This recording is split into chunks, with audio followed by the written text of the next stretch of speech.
Bom, meus amigos, então a gente vai para o nosso segundo módulo. Nós temos aqui algumas perguntas, algumas de questões fora do tema, mas de assuntos que eu comentei, então vou também abordar. Tá? Nazareno, quando você diz que aumentar a família tendo muitos filhos diminui os casos de obsessão, seria porque os desafetos de outras vidas estariam reencarnando naquele lar através desses filhos? Sim, é a melhor desobsessão que eu conheço. Mas, em regra, diz o Evangelho, reencarnam na mesma família espíritos afins, espíritos que têm afinidade. Não são os inimigos que reencarnam em regra. Mas que bom que Deus permite que eles também, uma vez ou outra, reencarnem entre nós. É aquele familiar que, às vezes, o relacionamento não é tão fácil, mas não é... A gente briga, não é porque é inimigo da outra vida, não. A gente briga porque a gente ainda é imperfeito. Se a gente fosse um espírito puro, a gente podia viver ao lado do maior criminoso do planeta e a gente estava em paz, estava tranquilo, estava sereno. O problema é que a gente quer impor a nossa cartilha, quer mudar o outro. Aí a gente sofre. Quer ficar reclamando o dia inteiro, de manhã, de tarde, de noite, de manhã, de tarde, de noite, a mesma coisa. A gente destrói qualquer relacionamento. Não. Né? Então é bom que eles venham. E hoje é muito mais fácil do que no passado. O pessoal fala que hoje é mais difícil. Não. Hoje tem máquina de lavar, tem máquina de secar roupa, tem ferro elétrico, tem fogão, né, a gás, tem em muitos lugares, tem creches, né? Tem fralda descartável. Você não sabe o que é fralda descartável, é maravilha que é. Tem antibiótico, tem pré-natal, tem soro caseiro, tem UTI neonatal, tem UTI para mãe, tem tudo, tem tantos recursos. Hoje é muito mais fácil ter filho do que no passado. Muito mais fácil. Antigamente não tinha nada, parto no meio do mato, não chegava nem tempo a parteira. Quantas crianças morriam, né, de uma disenteria, de uma diarreia, etc., desnutridas, porque desidratadas, etc. Quantos recursos nós temos hoje, muito mais fácil. Para mim, que a gente quer que o nosso filho estude na melhor escola do bairro, quer dar tudo que ele não precisa e a gente estraga os nossos filhos. A superproteção é o melhor caminho para a dependência química e para a criminalidade. Então não superproteja os seus filhos, que isso é o pior que você pode fazer para eles. Deixa ele aprender a ralar, acordar cedo, dar valor ao dinheiro, trabalhar, sim, e a gente pode e deve estimular isso. Então a gente está criando tiranos domésticos, mimando e superprotegendo as nossas crianças, e essa educação está completamente equivocada. Então vamos compreender, porque a doutrina espírita fala desse assunto. Tem vários exemplos. Não? Lembram do pai de Lísias lá em Nosso Lar? Eu contei ontem aqui para vocês? Contei? Não. E aí, André Luiz está lá com Lísias, com Dona Laura, com Judite. Ministro Clarence está lá em um aparelho especial, eles conversam com o marido de Dona Laura, que está encarnado. Ele é uma criança com apenas 3 anos de idade. Mas como ele é um espírito um pouquinho mais esclarecido, ele sai do corpo e vai conversar com a sua família através daquele aparelho especial na colônia espiritual Nosso Lar. E eles conversam demoradamente, ao final Lísias pergunta: papai, o que é que o senhor gostaria que nós que estamos aqui na colônia espiritual Nosso Lar fizéssemos pelo senhor que está reencarnado na Terra? Ele vai dizer: meus filhos, peçam a Deus para que eu jamais tenha facilidades aqui na Terra, para que isso não comprometa a minha reencarnação. E a gente querendo moleza, não? E os espíritos superiores pedindo para não terem facilidades. Está lá no livro Libertação também, Matilde liberta Gregório, e ela vai dizer a Margarida, quando vai reencarnar como sua filha, vai dizer: Margarida, eu vou reencarnar como sua filha, mas por favor não me encha de mimos, não me trate como boneca, para que isso não comprometa a minha reencarnação. E a gente fazendo exatamente o contrário com os nossos filhos. Às vezes filho único, então não é bom ter filho único. A criança se sente o centro, já se acha, né? O centro do universo, e aí como filho único, então. E os pais se apaixonam pelos filhos, os pais não enxergam os defeitos dos filhos. E se o vizinho for falar, se o parente for falar, Ave Maria. Não. Então, vamos aprender educação espírita com o espiritismo e vamos orientar nossas crianças, porque são espíritos como nós, imperfeitos. Precisam se melhorar, e a bênção da família, não é? Até na palestra eu esqueci de mostrar, vou colocar aqui para vocês. Tem lá um slide, olha o que aqui os espíritos vão dizer, André Luiz, no livro mecanismos da mediunidade, vai dizer... Eu cortei aqui desse slide? Vai dizer... cortei. Acho que eu cortei. Vai dizer lá no livro Mecanismos da Mediunidade que o lar é o centro de indução, ou seja, de influência mais poderoso de todo o universo. Aliás, da Terra, é da Terra. Então, o centro de influência mais poderoso é o lar. Então, a gente pode trazer alegria ou felicidade, ou infelicidade para os nossos filhos, influenciando-os no lar, tá? E o exemplo não é a melhor maneira de ensinar os filhos. O exemplo não é a melhor maneira. É a única maneira de educar os filhos. Tá? Então, vamos ter mais filhos. Vamos, que maravilha que é ter mais filhos, né? Bom lembrar, tem quem diga, Jesus sabe todas as coisas e Deus ainda pois nos conhece intimamente a alma. Por isso não oro, pois Ele sabe do que preciso. Fale um pouco sobre o pedir e obtereis, bater, abrir-se-vos-á. Quem fala isso é Jesus. Pedir e obtereis, bater, abrir-se-vos-á. Porque quem bate, a porta lhe será aberta, quem pede é atendido, não é? Então, Jesus fala que a gente tem que pedir, Ele quer que a gente, não é, se desenvolva, a gente tem que pedir. Deus sabe, claro. Mas Ele está esperando que você peça.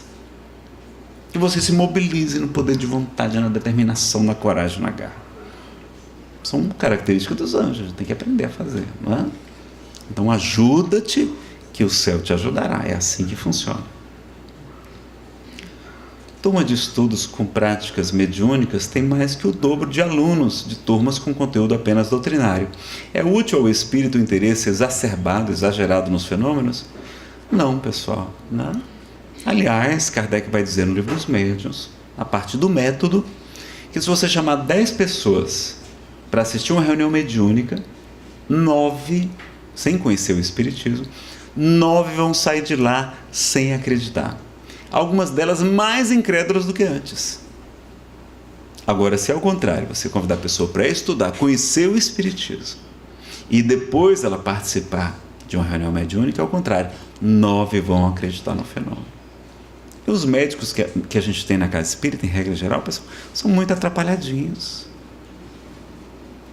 Médico que nem Chico Xavier, Eurípides Barçanufo, Joana d'Arc, que escutava a voz de São Luís, de Santa Catarina, de Siena, não é? De Santa Margarida, e até do anjo Gabriel. Médiuns como Maria de Nazaré, que escutava também a voz dos anjos. Como as meninas Catherine, Julie Baudin, Hermance de Faux, a senhorita Jafé, Arlette Carlet. São raríssimos. A gente às vezes fica até decepcionado quando vai para uma reunião mediúnica, não é? Então a maioria dos médios hoje é de tratamento de desobsessão, é para doação de fluido, atendimento ao espírito sofredor, e funciona, é bom, continue. Então a gente não precisa saber o nome do espírito, não, porque se for perguntar o nome é pior. Que vai vir cada bobagem que, pelo amor de Deus. Então, a gente vai ter consciência que são muito raros esses médios extraordinários. O nome está dizendo, é uma coisa extraordinária. Ter consciência, além de muitos outros, eu citei alguns aqui, né? Ivone Pereira e tantos outros, tá certo? Então, é importante o estudo nos fortalece a fé, nos garante a segurança, evita problemas, nos fortalece então o pensamento esclarecido, não é? A gente vai saber como pedir e vamos trabalhar mais e melhor no bem para ter direito aos nossos pedidos serem atendidos. Diante da afirmação de que as nossas atitudes e pensamentos no bem podem determinar o aparecimento ou não de uma doença que já estava programada para se manifestar na atual encarnação do indivíduo, então podemos entender que Deus não faz milagres, entre aspas, e sim nos dá oportunidades para corrigirmos nossas faltas? Poderia comentar um pouco? Olha, é assim, Deus faz milagres sim. Ele não faz milagres no sentido que Kardec vai buscar, né? Então lá no livro A Gênese, os milagres de Jesus e as profecias do Mestre segundo o Espiritismo, né? A gente vai encontrar lá dizendo que que o Espiritismo não faz milagres, mas no sentido de dizer o quê? Que os milagres apenas, né? Naquele sentido de coisas que não têm explicação, que são coisas que contrariam as leis da natureza, existem. Não, ele vai dizer não. São leis que apenas eram desconhecidas, mas as leis existem. São as leis espirituais. E aí vai mostrar que os fenômenos existem, são possíveis, sim, mas não deviam ter esse nome de milagre como no sentido extraordinário. São milagres só no sentido amplo da palavra, não é? Tá certo? Então, Deus pode operar sim. Chico Xavier vai dizer que muitos de nós, está lá no Pinga Fogo, 1971, muitos de nós recebemos cirurgias espirituais durante o sono e a gente não fica nem sabendo. Então os bons espíritos nos atendem para que a gente consiga cumprir, às vezes, determinada etapa da vida, porque a gente tem morrido antes do tempo. A gente não tem cuidado do corpo direito, a gente tem os excessos da alimentação, das bebidas alcoólicas, né? O sedentarismo. A gente sabe como cuidar do corpo, a gente não cuida. Tem espírito cuidando só do espírito.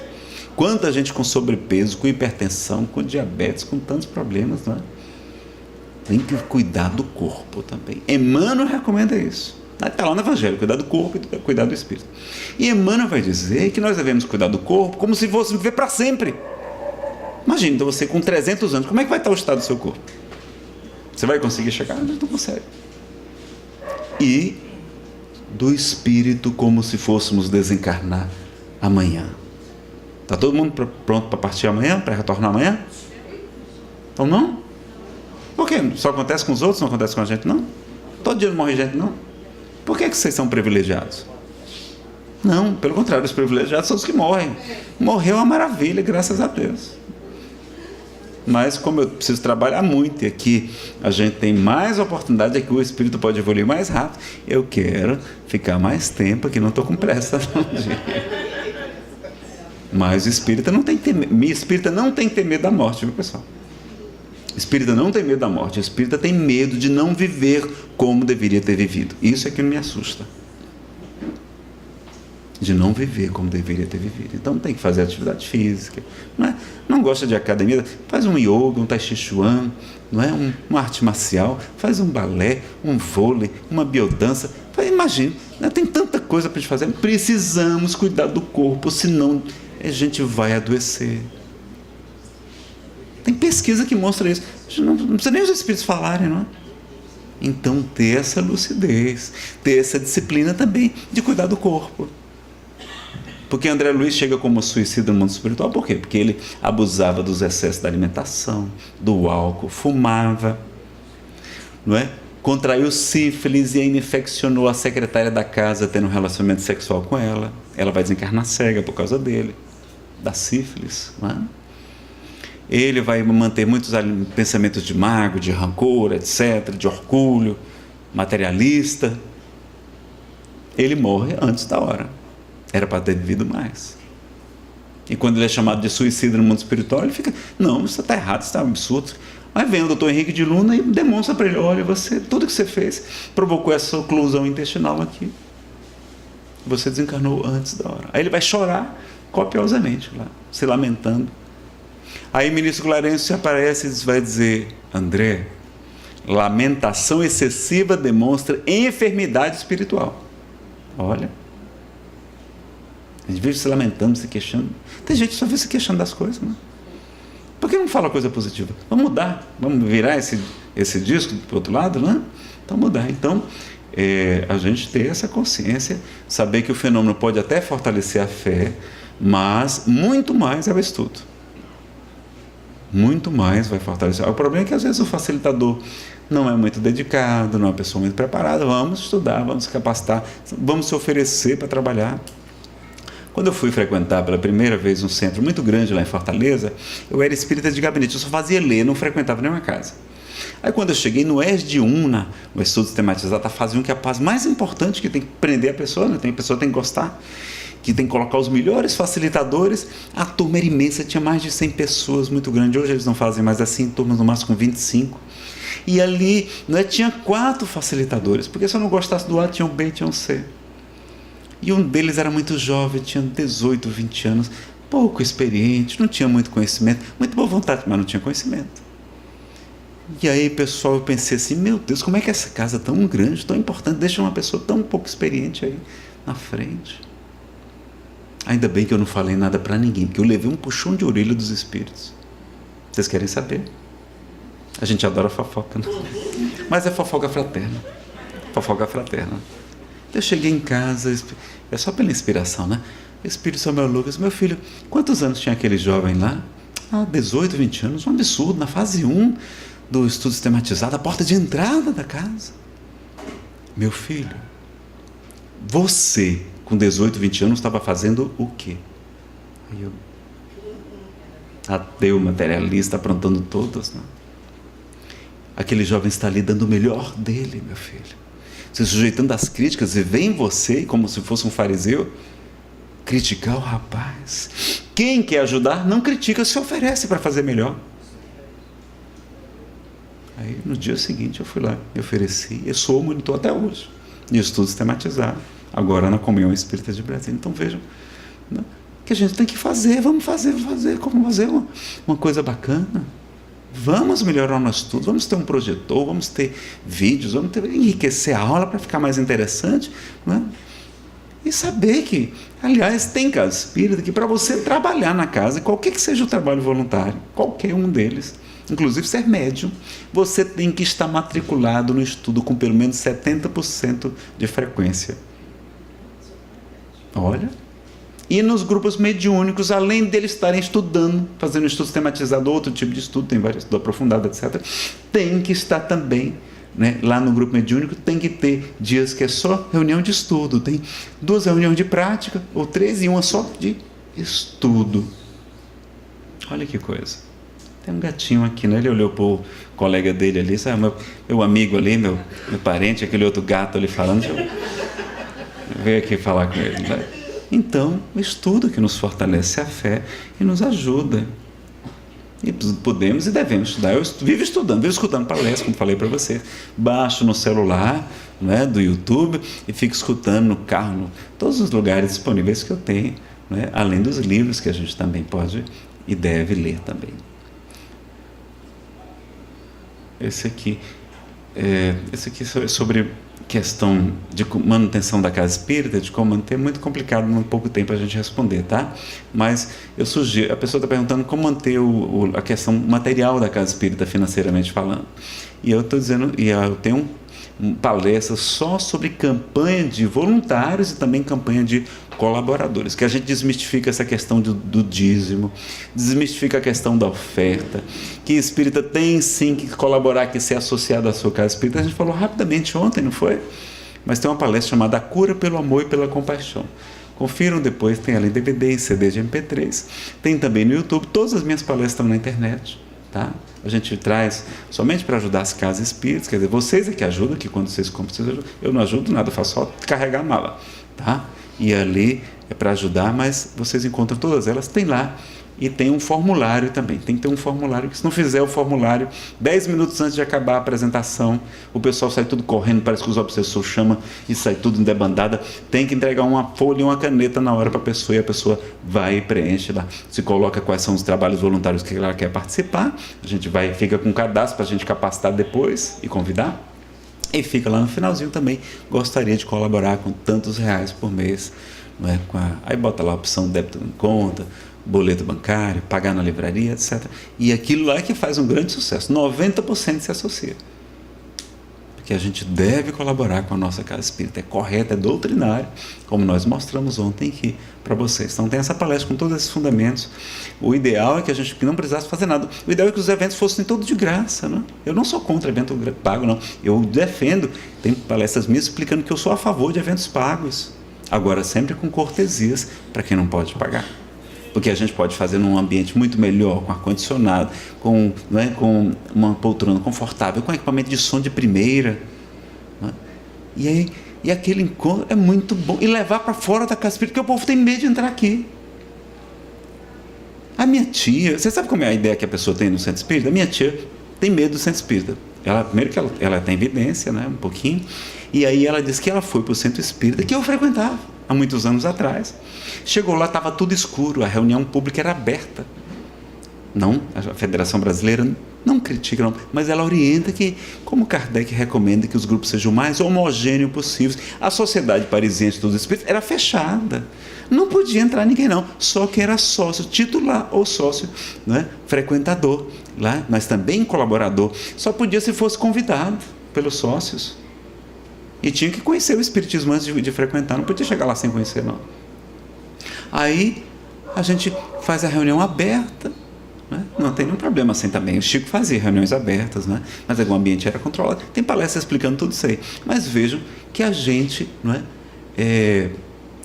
Ela chegou naquele escuro, estava tudo escuro, os médios lá na mesa chamada Mesa Branca, e ela morrendo de medo com a amiga e tal, chegou atrasada, aí tudo escuro, daqui a pouco o médio bateu na mesa, eu vou matar, e aí saiu todo mundo correndo, e ela também saiu correndo, e nunca mais ela apareceu. É isso que eles acham que tem aqui.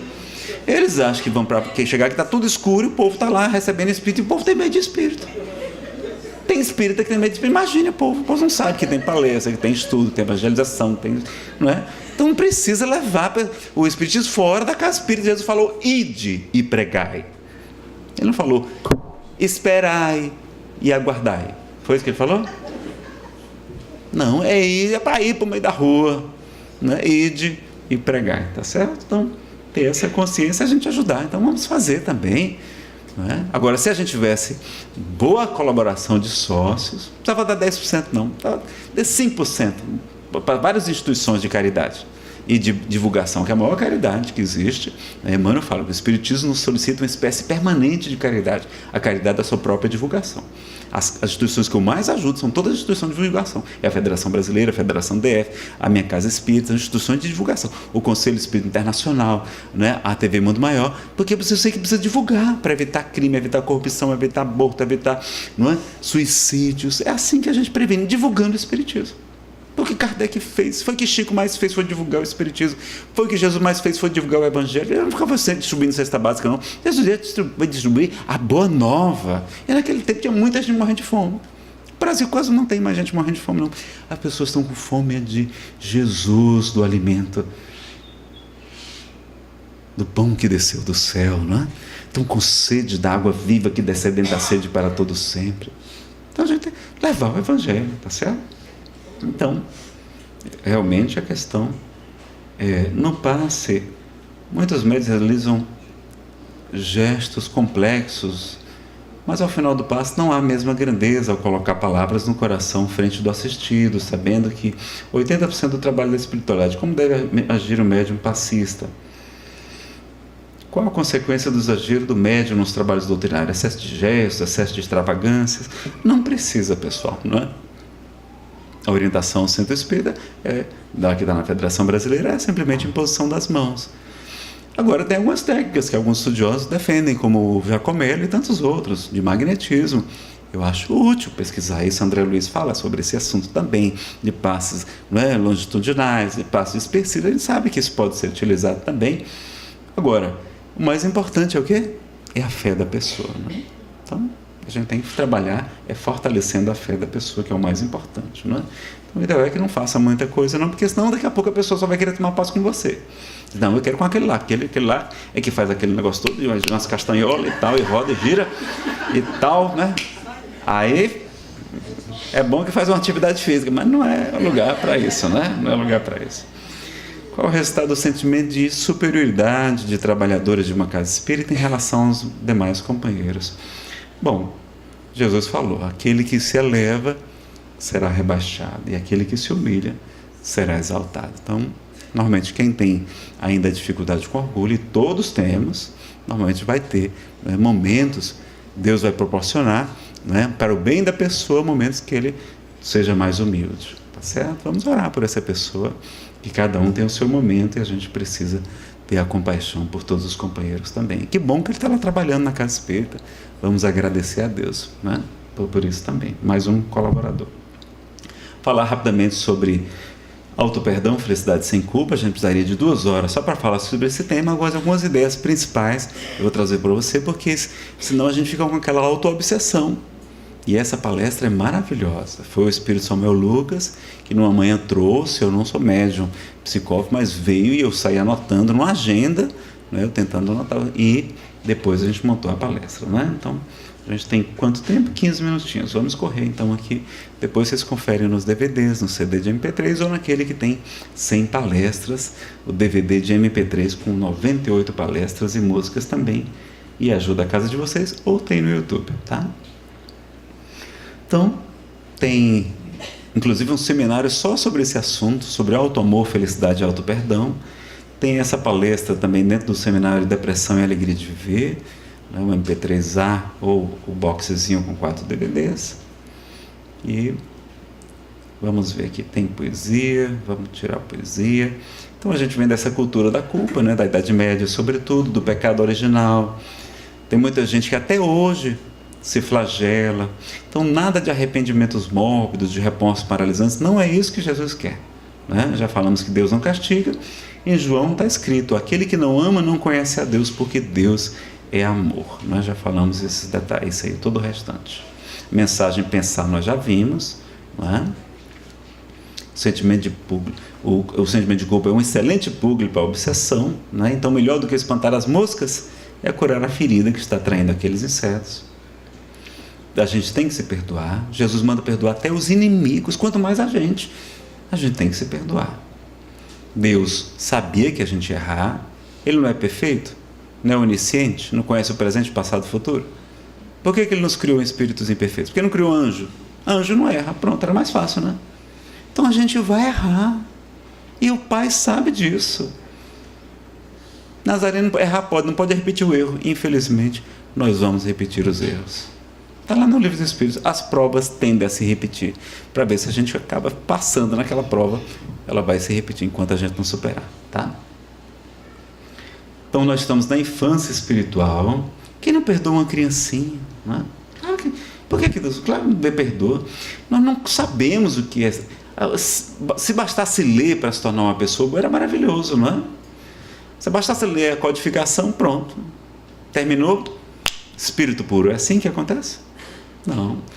A gente primeiro tem um conhecimento intelectual, depois ele vai se tornando conhecimento emocional, até que ele finalmente vai se tornando um hábito, a praxis. Mas a gente viu lá com James Hunter, né, e outros autores também falam que se você começar a fazer o bem, você vai gostar tanto de fazer o bem que você vai começar a ficar bom. Leon Denis fala: não espere ficar bom para você divulgar o bem, não. Fale do bem, mesmo que você não seja bom. Então vamos em frente, né? E o que é que Jesus fala? Pai, perdoa-lhes porque eles não sabem o que faz. A gente não sabe o que faz, não. A gente não sabe direito, não. A gente ouviu falar que é bom ser bom, mas uma coisa é saber que é bom, outra coisa é realmente acompanhar. Então a importância do trabalho no bem. Olha o que é a questão número 1000 de O Livro dos Espíritos vai dizer. Tem um trechinho dela que vai dizer: somente por meio do bem se repara o mal. Não é pelo sofrimento, não. Não é Deus não quer que a gente sofra, não. É pelo bem que se repara o mal. E a questão 770A vai dizer que fazer a maior soma de bem do que de mal constitui a melhor expiação, a melhor purificação, não é? Tem um caso de uma senhora que trocou uma lepra por trabalho no bem. Quando ele veio aqui para a Terra, teve uma reação alérgica, foi lá, o Chico deu um bocado de passa e ficou uma manchinha, né? É a mãe da Célia Diniz, uma expositora muito querida lá de Pedro Leopoldo. Fala muito bem sobre perda de pessoas amadas, tem livros sobre esse assunto. E aí, quando ela... Olha, Chico, ela pediu para o Chico lá, né? Olha, Chico, muito obrigado, mas ficou uma manchinha aqui no rosto. Ele disse: fulano, os espíritos pediram para deixar a manchinha. Para que toda vez que você olhe no espelho, você lembre que você trocou uma hanseníase, uma lepra, nesta vida, por trabalho no bem. Então, peça para trocar. Olha, eu quero trocar minha doença, eu quero trocar por trabalho no bem. E aí ela compreendeu e trabalhou cada vez mais. Remuneração espiritual, lemos essa mensagem logo ontem, né? Então, sobre o prazer de servir, dizendo que ganhamos moratórias ou que a gente pode suprimir de todo o sofrimento, toda a expiação, se já tivermos regado em amor aquilo que devíamos em provação ao sofrimento, diz Emmanuel no livro Perante Jesus. Então o nosso karma é dinâmico, Kardec jamais olhou para karma na codificação, e o bem que fizeres em algum lugar é teu advogado em qualquer parte. E por que Deus permite os lobos e as ovelhas aqui na Terra? Por que Ele permite? Não era mais fácil colocar os maus num planeta e os bons no outro? Era, não é? Por que Ele deixa os maus junto dos bons? Está lá no Livro dos Espíritos. Olha como a gente não conhece Kardec. Kardec pergunta por que isso acontece, ele vai dizer, por uma dupla missão. Para os maus é útil porque eles aprendem com o exemplo dos bons e se melhoram. E para os bons é útil conviver com os maus porque os maus lhes servem de prova, de personal trainer espiritual, acrescento, né?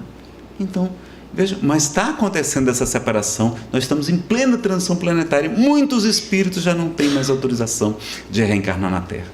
Mas André Luiz diz que é necessário limpar os umbrais do planeta e tem muitos espíritos que há muito tempo não reencarnavam, que estão nascendo espíritos ainda bem atrapalhadinhos, não é? E a gente tem que compreender que se Deus é perfeito, justo, não tem injustiça na Terra. Olha o que esse pastor querido aqui do Rio de Janeiro vai dizer, Raul Teixeira. Na Terra há injustos, mas não há injustiçados, não é? Porque sendo Deus perfeito, soberanamente justo e bom, se não fosse a gente que prejudicou aquela pessoa, outro ia prejudicar, porque ele precisava daquela prova. Então, numa vida anterior, uma jovem cometeu suicídio por minha causa. Magoei muito, né? As lesões afetivas, etc. Ela se suicidou por minha causa. Quando eu soube disso, eu fiquei arrasado. Aí o Espírito Samuel Lucas, meu filho, olha, você não se sinta culpado, você foi apenas responsável. Mas se não fosse você, ia ser outra pessoa, porque aquela jovem tinha problemas na área afetiva, era a prova dela superar o suicídio, porque era a prova dela se repetir, porque ela já tentou suicídio outras vezes.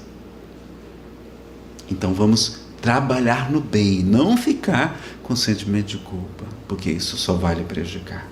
Que o trabalhador que lança a mão da charrua, que pega no arado e olha para trás, não está apto, não é digno do reino dos céus. Então vamos trabalhar. Vamos combater o suicídio, vamos ajudar? Vamos. E ela me perdoou, já apareceu para mim numa reunião mediúnica. Eu chorei que só pedi perdão a ela, né?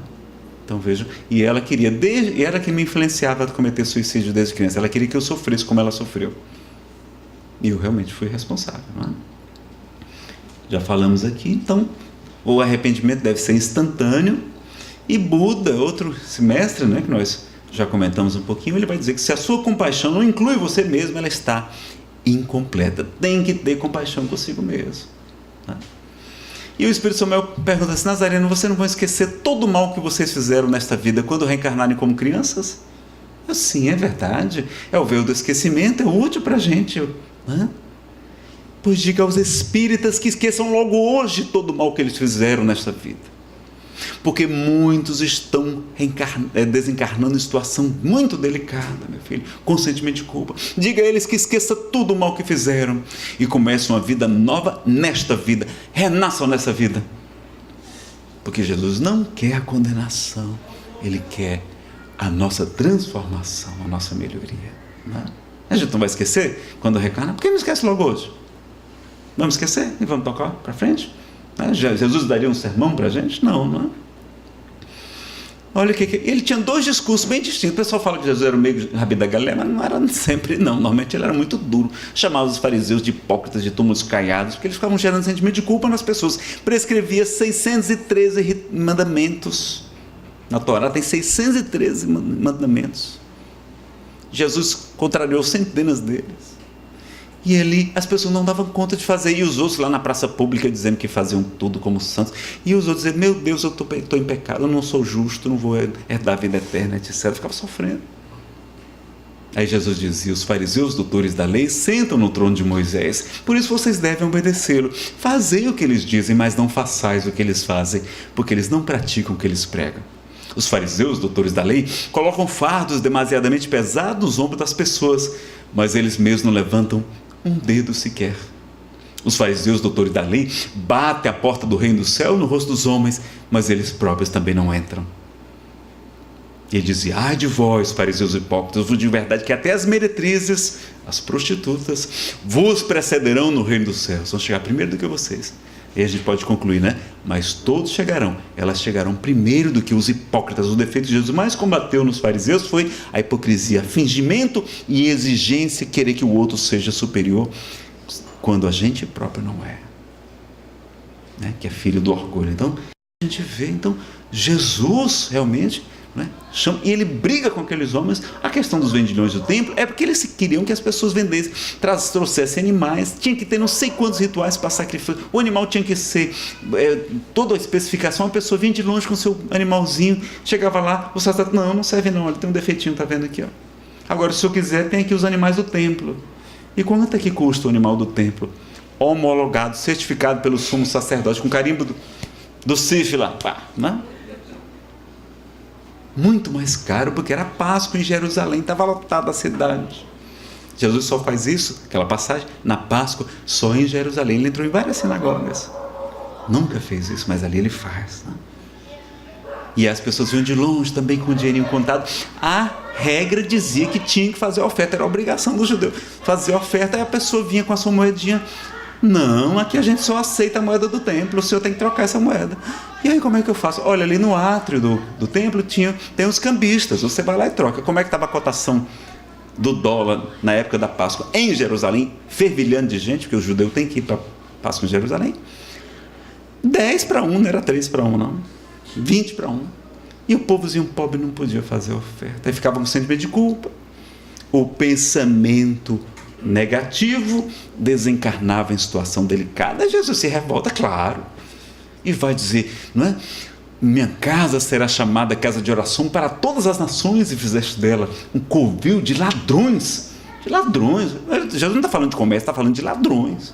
Eram ladrões, eram especuladores, aproveitadores do povo. Jesus diz que é correto pagar o dízimo. Nós já vimos aqui Mateus 23. Então, nós somos instrumentos. Vamos ver aqui como é que é uma coisa, né? A gente não entende isso direito, mas a gente aqui mergulhado, o Espírito Samuel diz assim: Nazareno, vocês numa colônia espiritual superior, vocês seriam maravilhosos lá, vocês quase não errariam. Mas aqui na Terra, sob a influência do meio, da condição, das pessoas, nesse planeta atrasado, onde pululam espíritos atrasados, espíritos pseudo-sábios, etc., a gente acaba errando por influência deles. Então já viram como é que a pessoa fica na casa espírita? Ela fica toda boazinha, né? Se eu pisar no pé da Edna, o que é que ela vai dizer para mim? Desculpe, meu filho, porque eu deixei o pé no meio do seu caminho. Olha que legal, né? Os bons espíritos aqui protegendo a gente, inspirando e tal. Mas se a gente sair daqui daquela porta e pisar no calo dela, vocês imaginam o que é que eu vou escutar, né? Claro.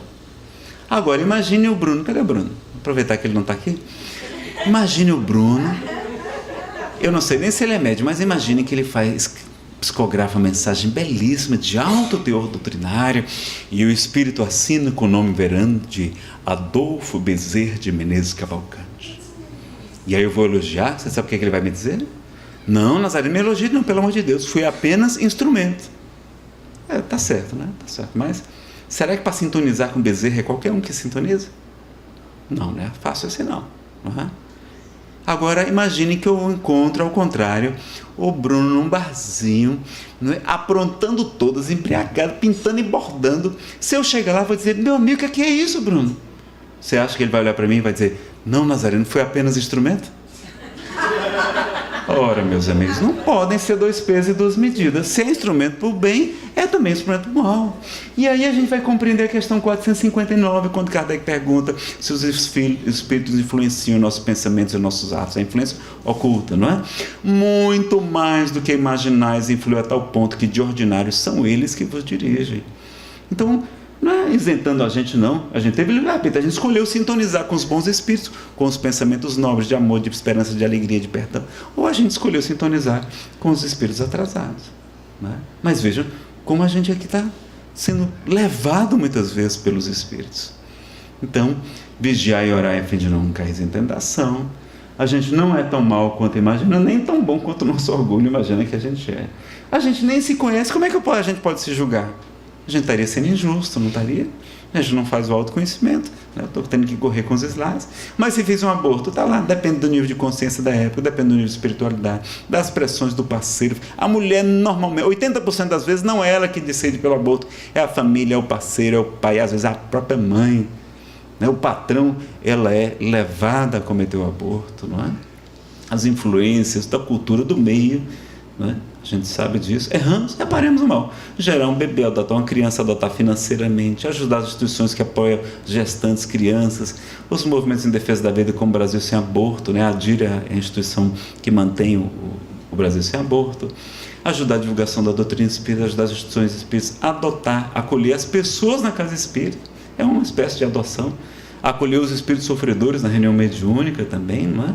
A gente pode reparar, porque a caridade cobre a multidão de pecados. O espiritismo não é o condenador prometido por Jesus, não, pessoal, é o consolador. Não veio para nos condenar, não, veio para nos esclarecer. Paracleto é advogado, é que ele está ao nosso lado, está lá para nos orientar, para nos exortar, para mostrar um bom caminho para a gente sair daqui o mais rápido possível, para a gente cumprir a pena da melhor maneira, para a gente alcançar subsídio, pena incondicional, benefício de redução de pena. É um advogado, está para nos ajudar, não é para condenar a gente, não. Então a gente tem que... E o evangelho é boa nova de alegria, a evolução é lenta e gradual, a natureza não dá saltos. E o espírita tem defeito, porque reconhece o espírita pela sua transformação moral. Não estamos assim, nós não somos assim, nós estamos assim, né? Vamos ser perfeitos um dia, vamos correr aqui com essa questão, mas veja que até os espíritos atrasados têm se visto no ambiente, e tem na história o pessoal dizendo que Lampião, Virgulino Ferreira, o cangaceiro, está ajudando o mundo espiritual. Marcel Mariano, um médium muito querido, trabalha com Divaldo, muito dedicado, expositor muito bom, diz que teve notícias dos espíritos que no mundo espiritual Lampião estava ajudando o doutor Bezerra de Menezes. Como assim, Nazareno? Lampião está dando passo? Não, ele não falou, ele está ajudando. Diz que o doutor Bezerra queria ajudar um espírito numa região muito trevosa, mas aí o espírito não conseguia ver nem escutar o médico dos pobres. Tão diferente era a vibração. Aí isso que Lampião soube. Doutor Bezerra, pode deixar comigo. Desceu, e como é um espírito ainda pouco evoluído, o espírito percebeu. E aí Lampião tirou a gigantesca peixeira, desembainhou. Doutor Bezerra mandou-lhe chamar. Você quer ir por bem ou por mal? O espírito foi correndo para os braços amorosos do Kardec brasileiro, não é? Então a gente vê, olha, pessoal, está lá, os espíritos atrasados também têm função no mundo espiritual. Se até Lampião está ajudando, por que ele não pode fazer? Por que não pode ajudar também? Não é? Podemos sim, vamos trabalhar com Jesus, com Kardec. Então Jesus veio para os pecadores, o santo não precisa de médico. Apareceu primeiro para Madalena, que Humberto de Campos no Boa Nova diz que realmente era uma prostituta, não é? Era uma pecadora. Jesus traz a parábola do filho pródigo, a palavra mais bela que existe em toda a história da humanidade, não é? Diz que o nosso pai é aquele que o filho perdido, ingrato, humilhou o pai, ele vai, beija, resgata o filho, coloca, mata um novilho cevado, acho que tem que chamar a cidade inteira, as cidades eram pequenininhas, ele queria mostrar para a cidade inteira, para a cidade também perdoar o filho, coloca o anel, não quer ele como trabalhador, não quer ele como filho, coloca a melhor roupa. Jesus coloca o velhinho para correr, diz Haroldo Dutra Dias nessa palestra só sobre esse assunto. Um ancião judeu não corre, pessoal, ele anda majestosamente, com todo o respeito, toda a seriedade. Jesus bota o velhinho para correr. E aí o velhinho chega e dá vários beijos. Beijo é sinal de reconciliação, de perdão, antes do filho falar qualquer coisa. Olha como é que é o nosso pai. Nosso pai é que nem aquele pai quando a gente volta para o bom caminho. Ama-nos incondicionalmente, de maneira que a gente nem imagina.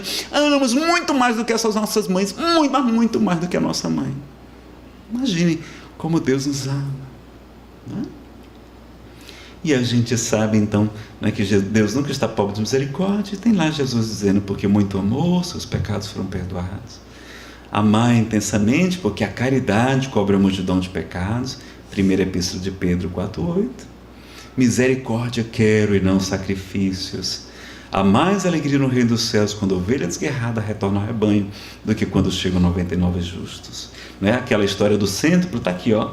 Receberemos em cêntuplo. E ele fala de questões materiais, porque eles queriam coisas materiais, né? De casa, de irmão, de campos, mães, filhos e campos, com perseguições e mundo por vir, a vida eterna. Vamos receber em cêntuplo. Ele está lá em Marcos 10, 29 a 30. E se formos para Umbral? Nazareno adora o espiritismo, mas eu morro de medo de estar para Umbral. Vocês têm medo de ir para Umbral? Tem não? Ou é porque já estão conformados que vão? Às vezes é isso, não é?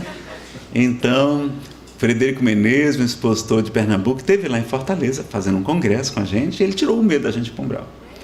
Ele disse assim, pessoal, não tem medo de ir para o umbral, não. Eu disse, mas por quê, né?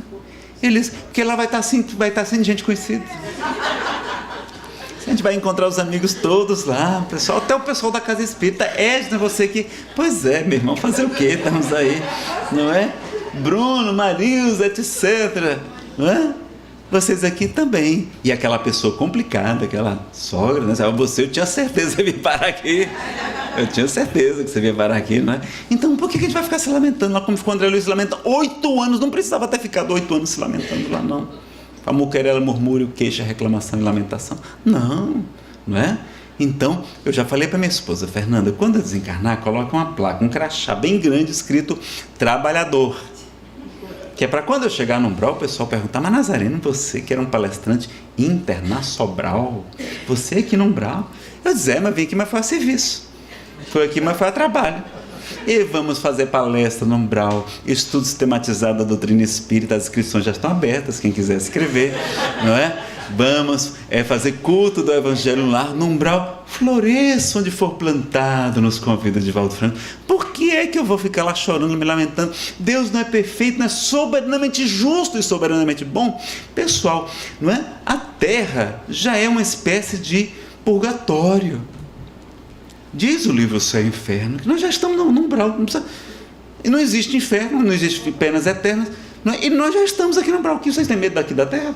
Não, aqui já é umbral, aqui já é um purgatório. Purgar é purificar, limpar. Se Deus é perfeito, meus amigos, e que nos ama incondicionalmente, se Ele deixar a gente ficar ali algumas horas, alguns minutinhos ali, naquela região de sofrimento, é para o nosso bem, é para purificar a gente, para a gente sair de lá e ficar muito melhor, chegar no mundo espiritual muito melhor. Porque purgar é purificar. Aí ele me disse assim, Nazareno, um umbral é como se fosse o spa do espírito. Você sabe o que é spa? Aquele lugar que é horroroso, que a gente paga para passar fome. O povo acorda a gente bem cedinho. Seu Nazareno, está na hora de acordar. Aí bota a gente para correr, para fazer hidroginástica, musculação, não sei o quê. E tal, aquilo aumenta a fome. Quando chega na hora do almoço, o que é que tem no prato? Só tem folha, só tem vegetal, alface, rúcula, agrião, couve-flor, aquela coisa.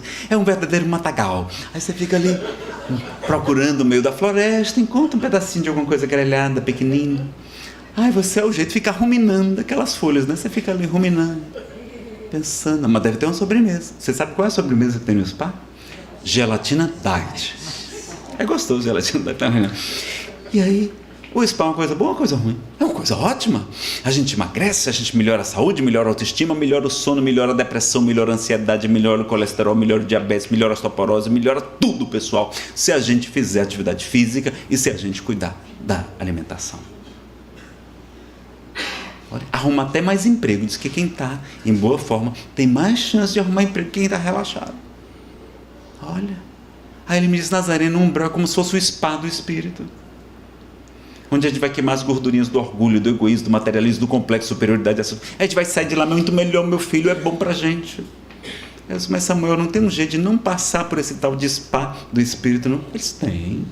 É só fazer uma dieta. Uma dieta aqui na Terra é uma dieta. É utilizar o alimento das almas.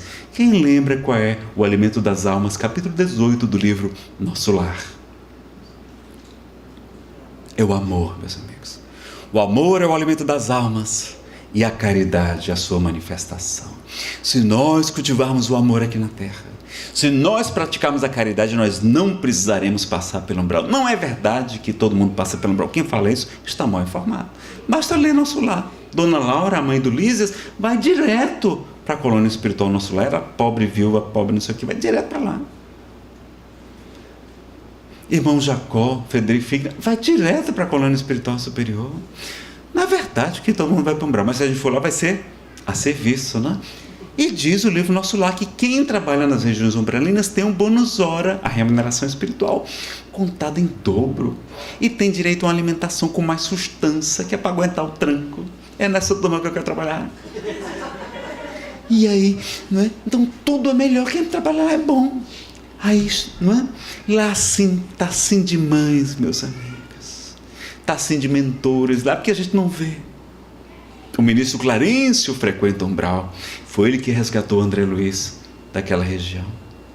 Então Chico uma vez estava com as suas amigas ao seu redor e disse assim: minhas irmãs, quando eu desencarnar, eu quero ir para o céu. Aí elas disseram: Chico, quando você for para o céu, olha, lembre-se da gente, por favor, não se esqueça das suas amigas. Chico, lá quando você estiver no céu, não esqueça de nós não, pelo amor de Deus.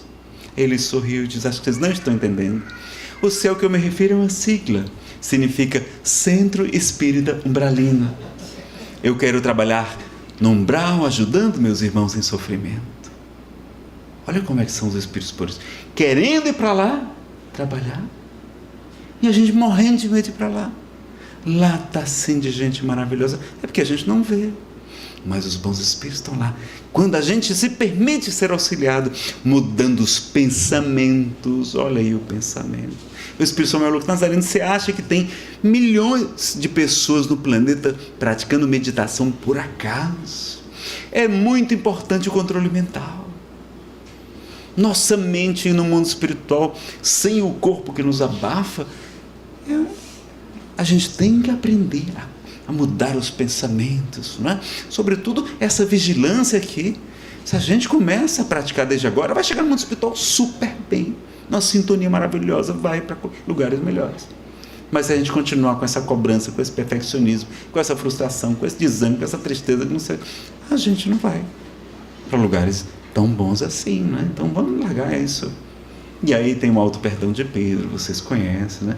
Nega Jesus 3 vezes, mas depois vai dar sua vida pelo mestre, pede para ser crucificado de cabeça para baixo, porque não merecia desencarnar como o seu mestre. Saulo de Tarso, já falamos um pouquinho para ele, olha o que ele fala quando ouve Jesus. Em vez de dizer: Senhor, me perdoe, me desculpe, não sei o que, eu não mereço não. Senhor, o que queres que eu faça? Naquela hora ele já tinha compreendido. Tá? E o perdão de Maria Madalena, um dos mais bonitos também. Rapidamente aqui, a gente pode falar. Diz que Madalena realmente era uma mulher equivocada. Muito rica, cheia de muitas sedas, muitos tesouros, mas depressiva. Ela não tinha encontrado a felicidade.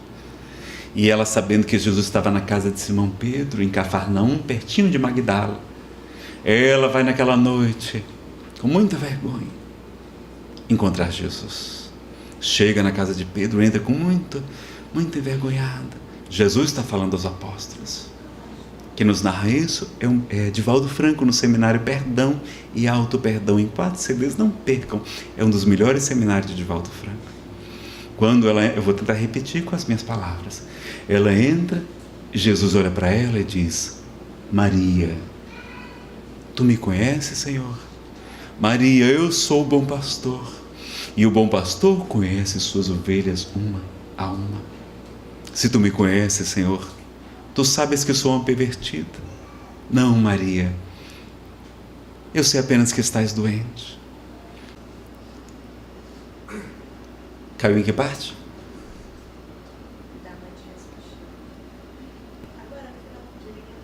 Tá. Maria, ama aos teus filhos. Naquela hora abaixa os olhos e diz: desgraçada de mim, tenho ventre varado 1000 vezes, jamais tive a honra de ser mãe. Maria, quando eu digo que ames aos teus filhos, é para amares aos filhos que não têm mães, as mães que não têm filhos, porque amar o filho da própria carne é um dever imposto pela lei dos homens, mas amar aos filhos que não têm mães é uma proposta do amor de Deus. Maria, tu não vês depois da chuva e da destruição o sol da primavera beijar o monturo e arrancar dele flores miúdas? Sim, assim, sim, Senhor, eu vejo, pois é assim com todo aquele que ama. Vai, Maria, e ama. E aquela mulher antiga, rainha do sexo, Mira de Midol, se torna uma seguidora dedicada de Jesus, abandona toda a sua riqueza, todos os seus bens, para servir a Jesus como ninguém jamais houvera feito. Vejam, meus amigos, a proposta do Mestre é de transformação, não é de condenação, não é de sofrimento, para todos nós. Então, não está escrito: vós sois deuses, podereis fazer tudo aquilo que eu faço e muito mais, se o quiserdes. Ele complementa mais tarde: vós sois o sal da terra, o fermento da massa, a luz do mundo. Brilhe a vossa luz e resplandeçam as vossas boas obras diante dos homens, para que eles glorifiquem a Deus, nosso Pai, que está nos céus. E para a gente encerrar, Casimiro Cunha, mais uma vez, Parnaso de Além Túmulo, supremacia da caridade. Ele vai analisar aquelas 3 virtudes que Paulo falou: a fé, a esperança e a caridade, e que dentre elas a caridade é a mais excelente. Ensina o próprio Paulo, que dizem que ele defende a doutrina da fé, salvação pela fé. Ele fala que a caridade é mais importante do que a fé. E Casimiro Cunha vai nos ensinar supremacia da caridade. A fé